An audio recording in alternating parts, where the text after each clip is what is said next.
생텍쥐페리의 어린 왕자라고 하는 소설 잘 아실 것입니다. 그것에 나오는 글인데요, 어른들이란 숫자를 좋아합니다. 새로 사귄 친구 이야기를 할 때 어른들은 정말로 중요한 것은 묻지 않고 걔가 무슨 색깔을 좋아하느냐, 무슨 음식 좋아하느냐, 뭐 이런 거 묻지 않고 몸무게가 얼마나 되느냐, 그의 아버지는 돈을 얼마나 버느냐는 것을 묻습니다. 어른들에게 봉숭아색 벽돌에 창가에 제라늄 화분, 제라늄은 꽃 이름이죠. 제라늄 화분이 있고 지붕 위에 비둘기가 있는 예쁜 집을 봤어요 라고 말할 때 통 알아듣지 못합니다. 어른들에게는 10만 프랑짜리 집을 봤다고 말해야 한답니다. 그러면 어른들은 탄성을 내면서 참으로 훌륭한 집이로구나 말하는 것입니다. 많이 생각하게 하는 글이죠. 단순한 동화가 아니죠. 신학의 첫 번째 질문은 하나님은 누구인가? 라는 질문일 것입니다. 그렇다면 인문학의 첫 번째 질문은 사람은 누구인가? 즉, 나는 누구인가? 인간의 본질을 파헤치는 질문이라고 할 수 있을 것 같습니다. 내가 나를 어떻게 규정하는가? 내가 나를 어떻게 define 하는가? 이것이 그만큼 중요하다는 것이죠. 유럽 대륙의 첫 교회가 세워진 도시 빌립보. 이 빌립보에 누가 보더라도 낯설어 보이는 바울과 그 무리들, 디모데, 누가, 실라. 아마 그들에게 이런 질문을 던졌을 것 같습니다. 당신들은 누구요? Who are you? 이 질문에 바울과 그 무리들은 어떻게 답을 했을까요? 오늘 서신이 힌트를 줍니다. 우리가 요즘 편지 쓸 때는 맨 끝에 sincerely 누구누구.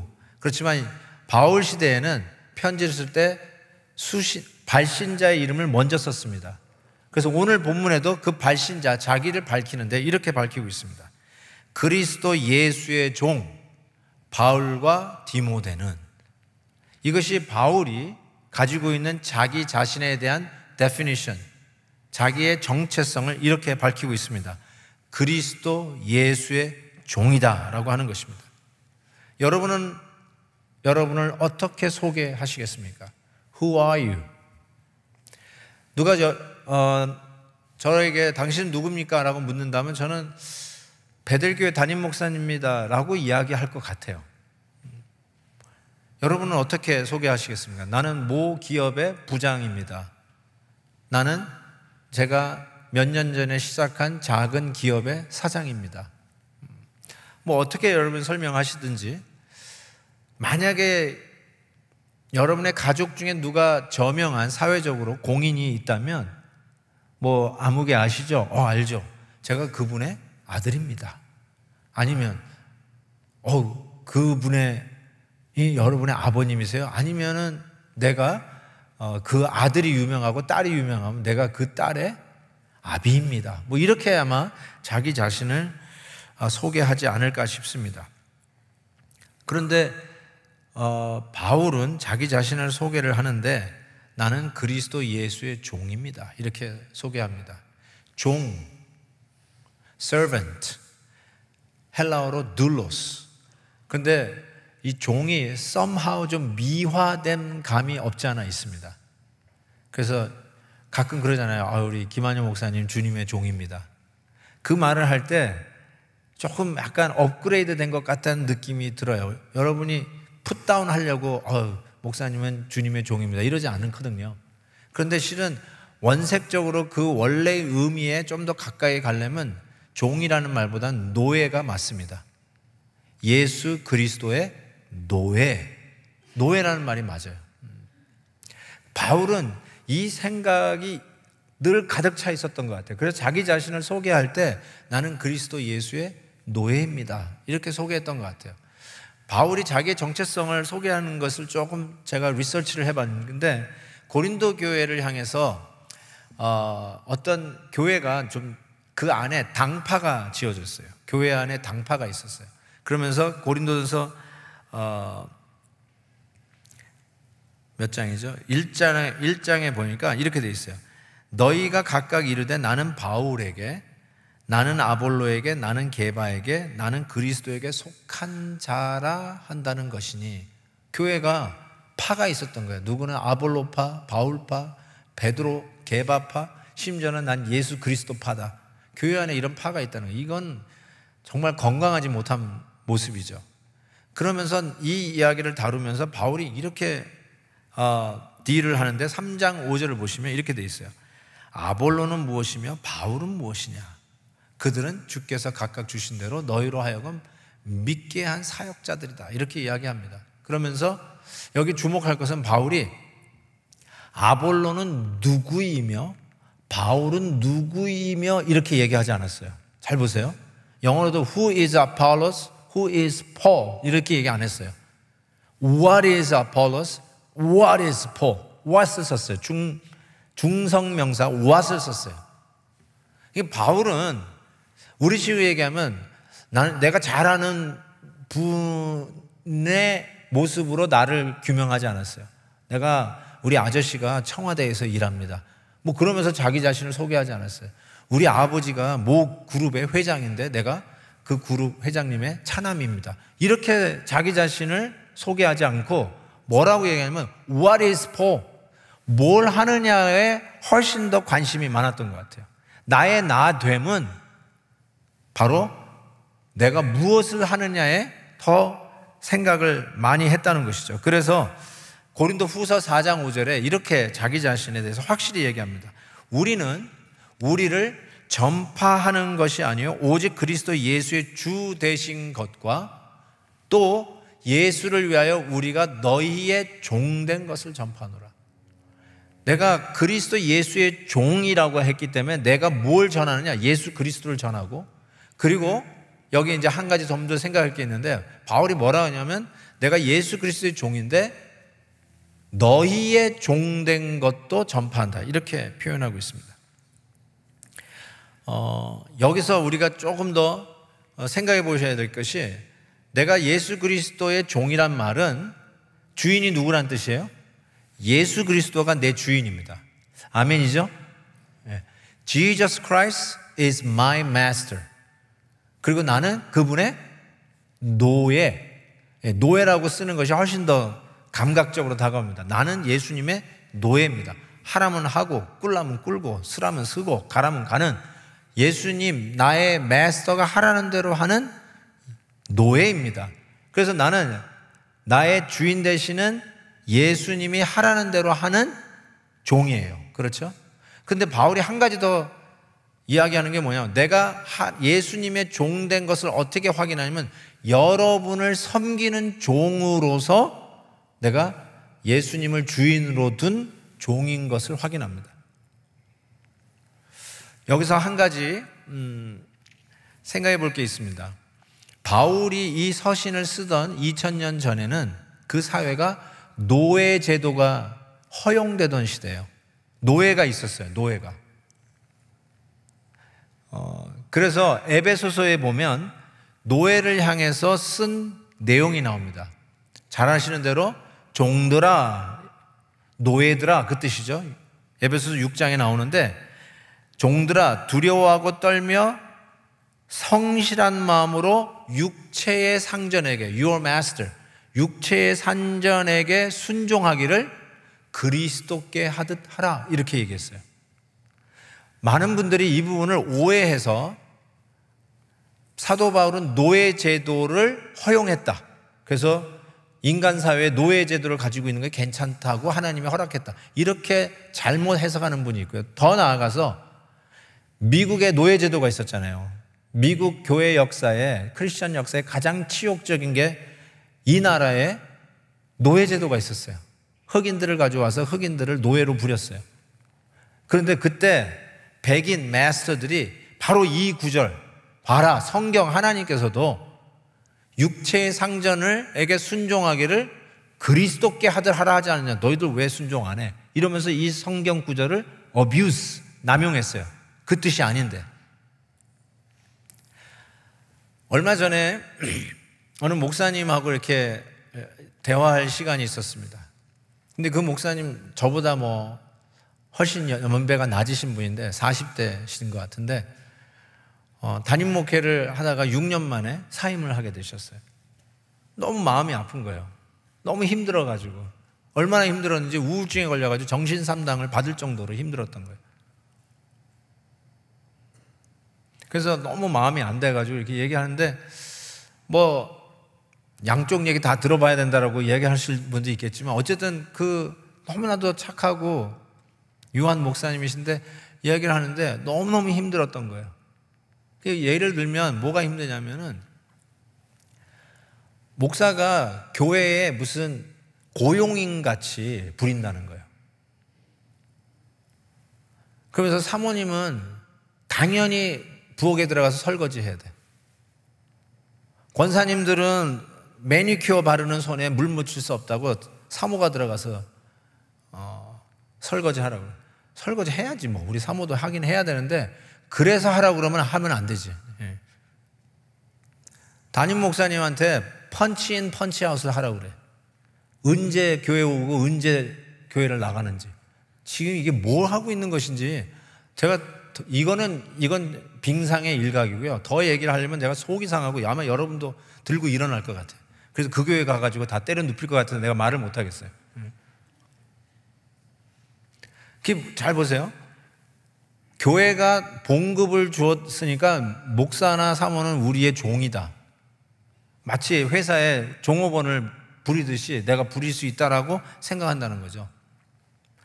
그래서 어디서 그 근거로냐? 왜 보라고요. 우리가 너희의 종이라고 바울도 그러지 않았냐. 목사님도 우리의 종이 돼야 되지 않냐. 이렇게 얘기하는데 한 가지 제가 짚고 넘어갈 게 있어요. 그게 뭐냐면 우리는 모든 일들을 우리 교회에서 하는 사역을 섬긴다라는 말을 써요. 섬긴다. serve. 심지어는 저희가 담임 목사로 하는 일도 섬기는 일이에요. 리더십도 섬기는 거예요. 로마서 보면 리더십이 섬기는 일이에요. 은사예요. 리더십이 위에서 아래로 찍어내리고 명령하는 군림하는 게 아니라 아래서부터 위로 섬기는 태도거든요. 리더십도 섬기는 거예요. 안내원들, 주차원들, 조끼 입고 우리 집사님들 여러분들 안전하게 주차하도록 돕는 분들, 카페에서 열심히 일하시는 분들, 식당에서 우리 스태프들도 섬기시는 분들, 여기 뭐 QR 코드, 예배 안내팀들, 방역팀들, 정말 이분들 참 뭐 한다고 그러죠? 우리가 섬긴다고 그래요. 섬기는 건 누가 하는 거냐면 종이 하는 거예요. 종. 근데 그분들이 섬기는 이유가 예수 그리스도가 주인이시기 때문에 주인이 하라는 대로 하는 거예요. 주인이 원하기 때문에 하는 거예요. 그래서 주인이 원하기 때문에 섬기는 거예요. 노예제도가 있었을 때에도 바울이 뭐라고 그러냐면 너희들의 상전을 그리스도께 하듯 섬기라. 왜요? 주님, 나의 진짜 마스터 대신 예수님께서 하라고 그러니까 하는 거예요. 그러니까 어떤 의미에서는 우리의 마스터가 종처럼 가서 섬기라고 하니까 우리가 맡긴 일을 최선을 다해서 섬기는 거예요. 그러나 그 말이 내가 섬긴다고 해서 섬기는 대상이 내 주인이 아니에요. 자, 섬김을 받는 여러분들은 예를 들어서 우리 카페팀에서 막 커피를 주고 막 이렇게 하는데 커피를 나에게 섬기는 분에게 당신이 내 종이니까 내가 당신의 주인이니까 내가 돈 내고 먹는데 이래라 저래라 부리는 자격이 있다고 생각하시면 곤란하다는 거예요. 누구나 우리의 주인은 예수님이세요. 아멘. 예수님이 우리의 주인이세요. 그리고 우리는요, 우리 서로는요, 서로 종된 모습으로 서로 섬기는 거예요. 서로는 서로의 마스터가 될 수 없어요. 자, 보세요. 제가 여러분의 주인이 아니에요. 때로는 담임 목사로서 이런 사역 저런 사역 우리 같이 좀 동참해 주세요. 여러분에게 요구할 수도 있고 심지어는 우리 동역자들에게는 제가 명령을 내릴 수도 있어요. 이거 하세요. 저거 하세요.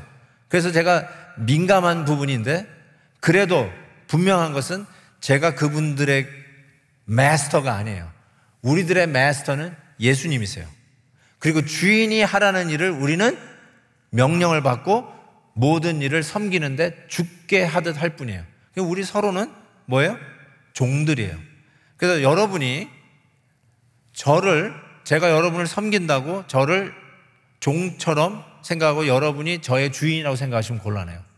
반대로도 마찬가지예요. 제가 여러분에게 이 일 부탁한다고 해서 제가 여러분의 주인이 아니에요. 우리들의 주인은 누구라고요? 3부 예배는 역시 이상하네요. 우리들의 주인이 누구라고요? 예수님. 아멘. 우리 주인은 예수님이에요. 우리는 서로 섬기는 종. That's it. 이런 말이 있어요. 보스가 되지 말고 리더가 되라. 보스는 자기가 주인 되려고 하는 거예요. 그런데 리더가 돼야 섬깁니다. 종처럼 섬기는 리더. 그래서 우리 교회는 장로님들, 안수집사님들, 권사님들 다 섬겨요. 장로 됐다고 저희 교회에서는 전 목에 힘주는 장로님 본 적이 없어요. 본 적이 있으면 저한테 얘기해 보세요. 우리 교회는 섬기는 거예요. 다 종처럼 섬기는 거예요. 그래서 교회가 건강해지고요. 한 마스터, one and only master, 예수 그리스도를 우리의 주인으로 삼고 우리는 그분의 종으로 주인의 뜻에 따라 섬기는 종인 것을 믿습니다. 아멘. 아멘. 한 분만 이 은혜가 임할 줄 믿습니다. 아멘입니다. 왜 이렇게 자기 정체성, 내가 예수 그리스도 주인으로 삼는 종이라고 자기의 definition, who am I, identity를 규명하는 게 이렇게 중요하냐? 내가 앞으로 해야 할 행동, 내 삶 속에 다가오는 장애물, 어려움, 이런 것들을 대처하는 데 결정적인 역할을 하기 때문에 그래요. 첫 번째로 어떤 역할을 하냐면 환경을 뛰어넘어 감사와 기쁨이 리셋되기 때문에 자기의 정체성이 분명해야 됩니다. 환경을 초월하는 거 보세요. 본문 3절에 보니까 내가 감옥 안에서, 괄호는 저의 강조입니다, 너희를 생각할 때마다 나의 하나님께 감사하며, 4절 감옥 안에서 간구할 때마다 너희 무리를 위하여 기쁨으로 항상 간구하며. 감사는 감사할 수 있는 어떤 환경적 조건이 돼야 감사하는 거 아니에요? 아이가 좋은 대학을 갔다든지 비즈니스가 잘 되든지 건강이 회복되든지. 또 기쁨은 어떤 환경적인 것이 갖추어져야 오는 감정적 요소가 아닌가요? 근데 감옥 안이라는 이 환경적 요소가 감사의 조건도 안 될 것 같고 기뻐해야 할 이유는 더더욱 안 될 것 같은데, 바울은 감옥 안에서 감사의 조건이 나오고 감옥 안에서 기쁨이 충만했다는 사실입니다. 이게 뭘까요? 내가 누구인지를 분명히 하면 세상에서는 조건과 환경이 되어야만 감사하고 기뻐할 수 있는데, 내가 그리스도 안에서 종된 정체성이 분명해지면 나의 환경이 감옥 아니라도 그 감옥 아니라고 환경을 새롭게 조명하는 시각, 나의 환경을 새롭게 들여다볼 수 있는 시선이 생긴다는 뜻이에요. 1장 12절에 이렇게 되어 있어요. 형제들아, 나의 당한 일, 감옥에 들어간 거예요. 도리어 복음 전파에 진전이 된 줄 안다. 뭔가 봤더니 나의 매임이 그리스도 안에서 모든 시위대 안에 그 밖에 모든 사람에게 나타났다. 바울이 고백하는 말이에요. 감옥 안에 들어갔다. 복음 전하다가 감옥 안에 갇혔다. 이게 웬일인가? 주님, 이렇게 저를 대접하시면 내가 복음 못 전하죠. 기껏해야 이 정도뿐이 안 되십니까? 뭐 이러고 사는 게 아니라 내가 왜 감옥 안에 있을까?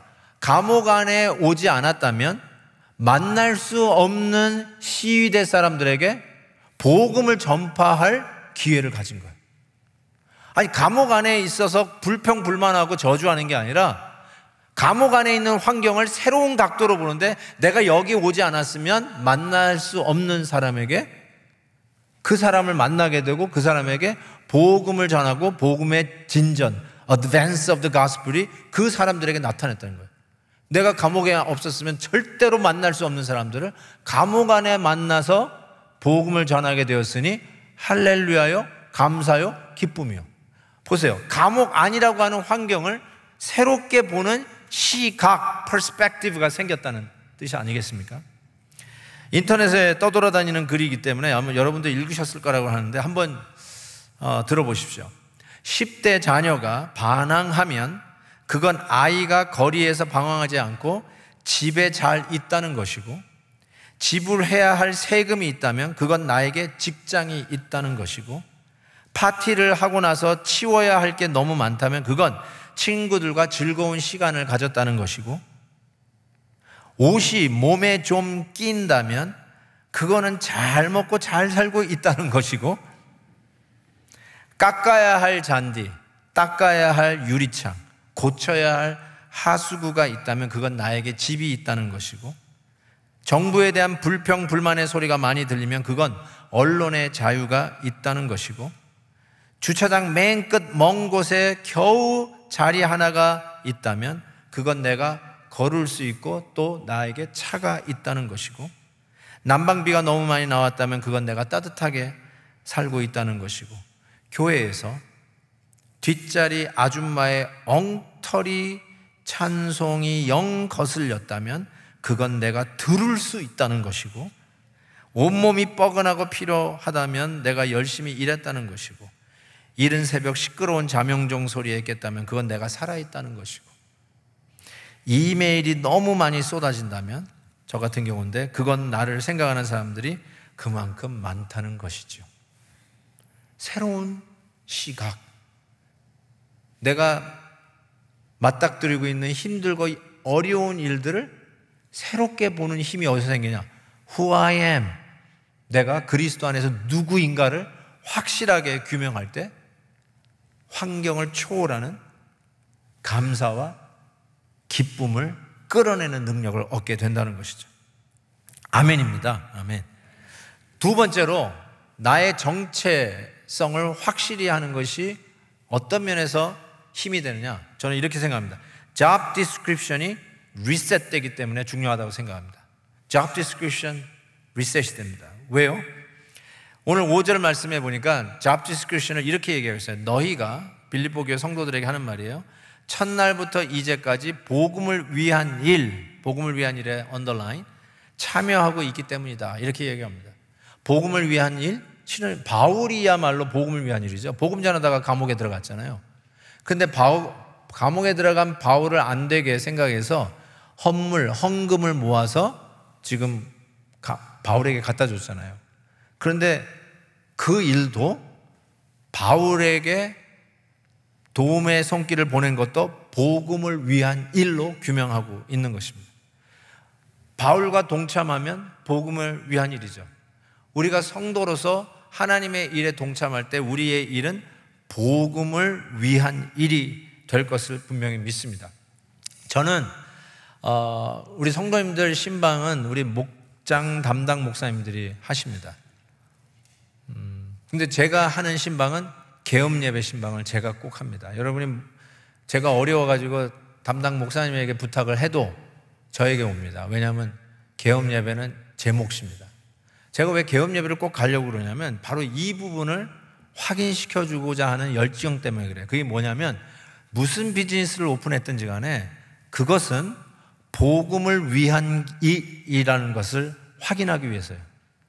여러분이 포스트 오피스를 오픈했든지 식당을 오픈을 했든지 꽃집을 오픈했든지 어떤 비즈니스를 오픈했든지 간에 그 일은 복음을 위한 일이어야만 합니다.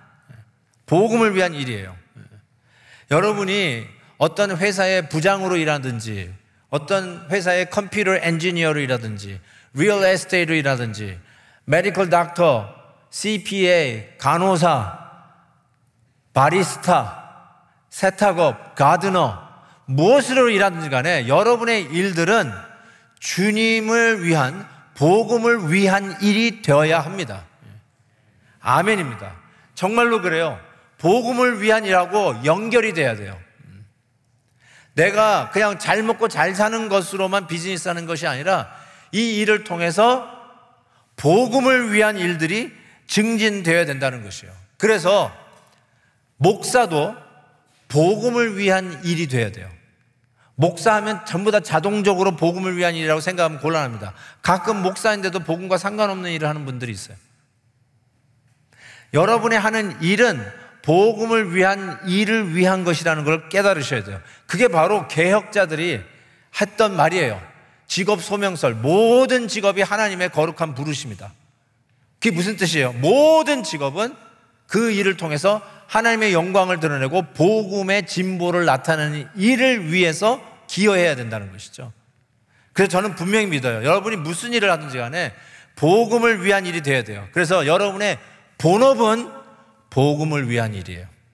그리고 여러분의 부업은 닥터든지 간호사든지 가드너든지 목사든지 음악인이든지 교수든지 엔지니어든지 그게 여러분의 부업이에요. 아멘도 없습니까? 그게 부업이고 본업이 뭐라고요? 복음을 위한 일이 본업이에요. 어떤 분이 그래요. 목사님, 전 지금 레이업 당해가지고 짭이 없습니다. 그럼 어떻게 되는 거죠? 그럼 제가 이렇게 합니다. 부업 없이 본업에만 충성하십시오. 이렇게 얘기합니다. 본업은 있잖아요. 본업은 never expire, never lay off. 복음을 위한 일이 그만큼 중요하다는 거예요. 그래서 여러분이 지금 무엇을 하시든 간에 그 일은 복음을 위한 일인 줄 믿습니다.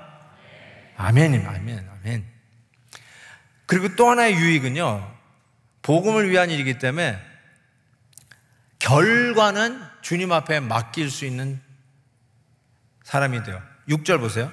너희 안에서 착한 일을 시작하시니가 그리스도 예수의 날까지 이루실 줄을 우리는 확신하노라. 여기서 착한 일은 연세 드신 어른들에게 자리 양보하는 게 착한 일이 아니라요, 아까 얘기한 복음을 위한 일, 그게 착한 일이에요. 여러분이 무슨 일을 하든 간에 복음을 위한 일로 연결되어 있기 때문에 그 일은 뭐예요? 그리스도께서 확실하게 열매를 걷게 될 것이니까 걱정하지 말라는 거예요. 그리스도께서 이루시리라. 왜요? 복음을 위한 일이고 우리는 그리스도 예수의 종으로서 그 일을 한 것이기 때문에 결과는 주께 맡기라는 거죠. 그래서 저는 이렇게 효과를 뭐라고 얘기하냐면 성도로서 성과에 자유한 자가 된다는 것이에요. 저는 이게 굉장히 중요한 사람입니다. 성과에 자유한 자. 저는 성격적으로 완벽주의자예요. 그리고 혈액형이 AB예요. GGG.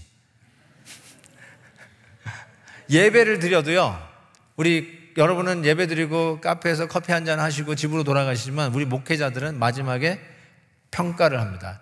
Every Sunday, every Tuesday, 우리는 목사님들은 화요일날 일을 시작하니까 우리는 evaluation부터 합니다.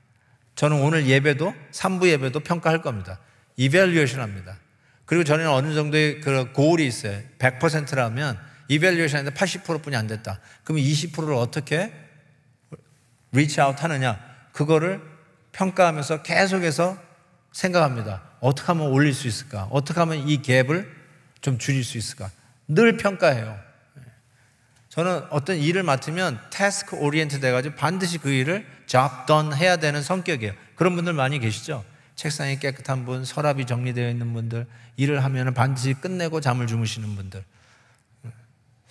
그런 분들이 계시다면 저하고 아주 비슷했어요. 그런 사람들은 성과에 따라서 감정의 기복이 오르락내리락 할 수 있어요. 성과가 없으면 그렇게 침울하고 우울할 수가 없어요. 성과가 되면 또 올라요. 마치 다우존스가 올라락내리락 하는 것처럼 어느 날은 기분이 좋았다가 어느 날은 저는 곤두박질하고, 성과에 따라서 사람이 쉽게 흔들려요. 근데 저는 이 성과에 자유한 자로 복음 안에서 이 혜택을 얻었어요. 성과에 자유로운 자, 이게 쉬운 일이 아니에요, 여러분. 특별히 저 같은 성격을 가진 분은 어려워요. 성과에 자유하다는 말이 무책임한 사람이 됐다는 뜻도 아니고 일을 대충 주먹구구로 한다는 뜻도 아니에요. 책임 있게 감당하는 거예요. 올인하는 거예요. 내가 할 수 있는 최선을 다하는 거예요. 그리고 결과는 주께 맡기는 거죠. 성과는 주께 맡기는, 거기서 오는 이 자유함, 이게 얼마나 좋은 거예요. 자녀들이 열심히 공부했어요. 보니까 막 밤을 새고 코피를 쏟으면서 공부했어요. 엄마가 뭐 과일 깎아주고 뭐 그냥 다과를 갖다 주고 하면서 하는데 시험 보고 왔는데 성적이 B-요. 뭐라고 얘기하겠어요? B-. 좋은 부모님은 뭐라고 얘기할까요? 아니, 나쁜 부모님은 뭐라고 얘기할까요? 야, 너 왜 이 모양 이 꼴이냐? 내가 이렇게 수고하고 너를 이렇게 하냐면 뒷바라지하는데 기껏해 B-뿐이 안 되냐? 이거는 못된 부모님이죠. 어떻게 하겠어요? 엄마 아빠 머리를 닮아서 그 정도뿐이 안 되는데 그걸 가지고 뭐라고 하겠어요? 그러면 좋은 부모님 뭐라고 그래야 되겠어요? 최선을 다했으면 괜찮아. I am so proud of you. 이렇게 해야 되는 거 아니에요? 그렇죠? 최선을 다했으면 괜찮아. B가 나왔으면 어때? 최선을 다했어? That's fine. 물론 저는 평생 맨날 그 말만 하면서 살았다는 것이 좀 속이 쓰리긴 하지만 맨날 I'm so proud of you. Thank God you did your best. 이 말만 할 수밖에 없는 이 아픔도 있지만 그래도 뭐예요? 최선을 다했으면 I'm so proud of you. 자, 이게 얼마나 자유한 거예요? 주님 앞에서 최선을 다하고 결과는 A를 맡든지 B를 맡든지 주께 맡기는 거죠. 아멘? 좀 자유하십시오. 성과에 자유하십시오. 이게 얼마나 중요한지 몰라요. 이 자유함이 어디서 오냐면요, 비밀이 오늘 본문에 담겨 있어요. 1절 보세요. 다시 보시면 그리스도 예수 안에서 모든 성도에게 편지한다고 그랬어요. 우리가 성도예요. We are saints. 영어로 제가 일부러 적어놨어요. Saints. 우리는 성도님 하니까 자주 쓰니까 별로 이 의미가 확 와닿지는 않을지 모르지만 카톨릭 배경을 가지고 계신 분들, 그분들은 이 saints라는 단어가 우리 교회에서 성도님 하는 거하고 감각이 다를걸요. saints는 누구에게 붙이는 거예요? 특별한 성도, 탁월한 사람, 순교를 한 사람, 믿음의 도를 위해서 엄청난 것을 희생한 사람, 그런 사람에게 붙여지는 타이틀이 saint. 그래서 유럽 관광하다 보면 주로 들리는 곳이 어디예요? Saint 누구 메모리얼, Saint 누구 차포, 거의 다 Saint 아니에요? 카톨릭 성당에 가보십시오. 예수님 마리아 상도 있지만 들어가는 좌우에 Saint 성자들의 스컬프처가 있고 그 앞에 다들 초가 켜져 있는 거 많이 보시잖아요. 그리고 그 앞에서 기도하는 사람들 많아요. 왜요? 성자예요. 스페셜한 거예요. 세인트예요. 대단한 사람들이란 말이에요. 그런데 그 세인트를 우리가 가지고 있다는 거예요. 바울이 여기에만 특별히 이 빌립보 성도들을 헌금 보냈으니까 일부러 치하하려고 그런 게 아니라요, 그 문제 많은 고린도 교회에 편지 쓸 때도 이렇게 했어요. 고린도에 있는 하나님의 교회고 그리스도 예수 안에서 거룩하여지고 성도라 부르심을 받은 자들에게 편지한다고 그랬어요. 로마서에서는 어떻고요? 로마에서 하나님의 사랑하심을 받고 성도로 부르심을 모든 자에게 이 편지를 쓴다고 얘기했어요.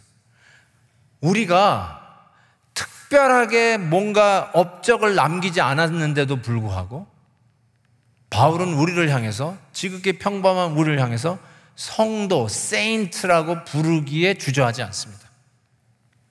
어떻게 이것이 가능한 건가요? 하기오스, holy ones, saints, 성도. 아니, 우리가 뭐가 거룩해요? 내가 지난 한 주간도 보면 지지고 볶고 싸우고, 내가 성도, 세인트 브라이언 킴, 세인트 김 모모, 세인트 이 모모, 이렇게 부르기가 참 남부끄러운데 어떻게 우리를 세인트, 성도라고 부르죠? 여기서 이제 카톨릭과 우리 교회, 기독교의 교리가 민감하게 갈라지죠. 업적을 이루어야 붙여지는 타이틀 세인트. 근데 우리는 딱히 무슨 순교를 했거나 엄청난 거를 헌신하지도 않았는데 We are called saints.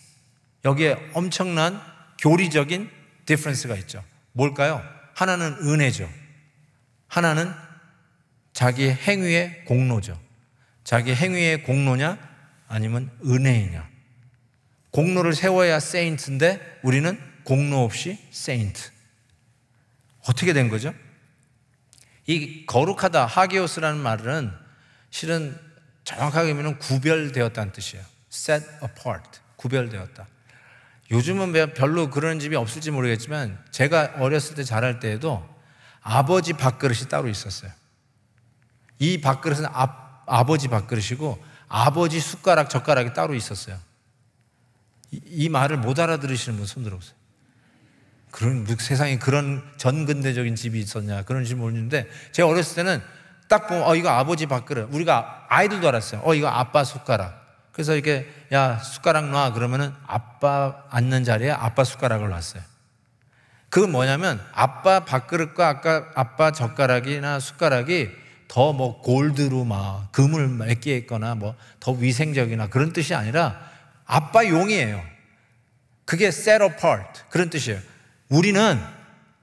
우리의 주인이 누구예요? 예수 그리스도의 주인의 뜻에 따라 쓰시겠다라고 따로 떼어놓은 것, set apart. 그런 의미에서 우리는 saints 그런 뜻이에요. 특별하게 탁월해서 saints가 아니라 주인 대신 예수 그리스도의 종된 자들로 주인의 뜻에 따라 쓰임 받으려고 따로 떼어놓은 것. 아버지 그릇 따로 떼어놓듯이 주님을 위해서 따로 떼어놓은 자. That's who we are. Saints. 그래서 saints라는 말을 얻기 위해서 한 가지 조건이 있어요. 그게 뭐냐면 그리스도 예수 안에서 성도예요. In Christ Jesus we are saints. Outside, out of Christ 우리는 saint가 아니에요. 예수 바뀌면 성도가 아니에요.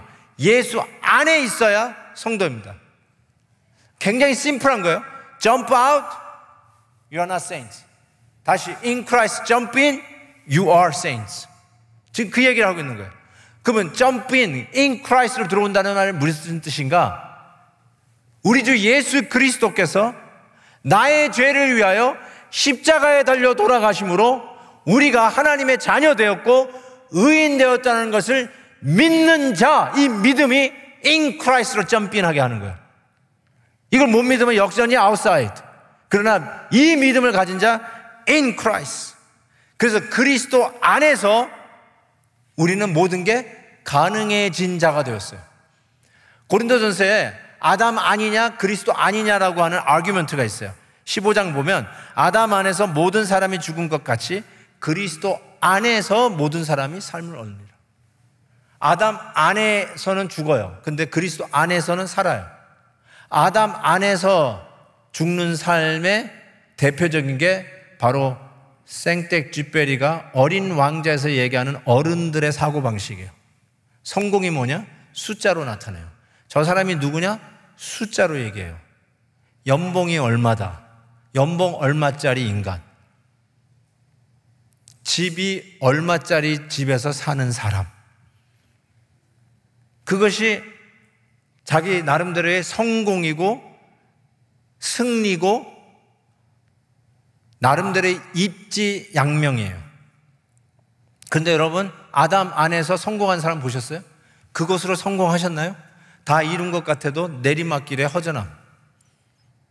최정상에 올라온 것 같은데 이민 생활에서 성공한 것 같은데 그걸로 남부럽지 않은 삶을 사는 것 같은데 여전히 실망과 좌절과 우울함과 채워지지 않는 이것은 어떻게 해결합니까?